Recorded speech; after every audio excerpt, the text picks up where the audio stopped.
হয়েছে যে সবাই ফিতা কাটে কিন্তু অপু বিশ্বাসই হচ্ছে ফিতা কাটা নায়িকা। তো এরকম একটি বক্তৃতায় অপু বিশ্বাস খুব শান্ত ও বাস্তব ভঙ্গিতে একটি কথা বলেন, যা শুনে অনেকেই ভাবতে বাধ্য হন। তিনি বলেন, একসময় আমাকে সবাই ফিতা কাটা নায়িকা বলতো। এই একটি শব্দের ভিতরে লুকিয়ে আছে তাচ্ছিল্য, অবহেলা আর অযথা সমালোচনা।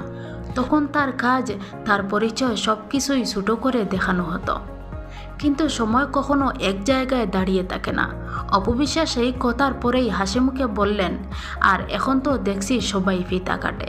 তিনি কোনো নাম ধরে আক্রমণ করেননি এবং বাস্তবতার কথা তুলে ধরেছিলেন। আজকের দিনে বুবলি, পরিমণি সহ অনেক জনপ্রিয় নায়িকাকেই বিভিন্ন উদ্বোধনীয় অনুষ্ঠানে ফিতা কাটতে দেখা যায়। এই কথার ভিতরে কোনো কটূক্তি নেই, আছে সময়ের বদলে যাওয়া চিত্র। যে কাজটা একসময় অপমান হিসাবে দেখা হতো, আর সেটাই স্বাভাবিক, এমনকি সম্মানের বিষয়। অপু বিশ্বাস আসলে বোঝাতে চেয়েছেন, সমালোচনার মানদণ্ড বদলায়, মানুষের দৃষ্টিভঙ্গি বদলায়, কিন্তু সত্যটা থেকেই যায়।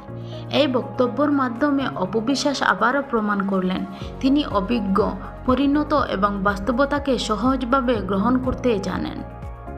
কাউকে ছোট না করে, নিজের অতীতকে অস্বীকার না করে তিনি সময়ের পরিবর্তনটাকে সুন্দরভাবে তুলে ধরেছেন। এমন আরও সত্য সত্য সুন্দর সুন্দর এন্টারটেনমেন্ট খবর পেতে আমাদের চ্যানেলটি সবাই সাবস্ক্রাইব করে পাশে থাকবেন। ধন্যবাদ।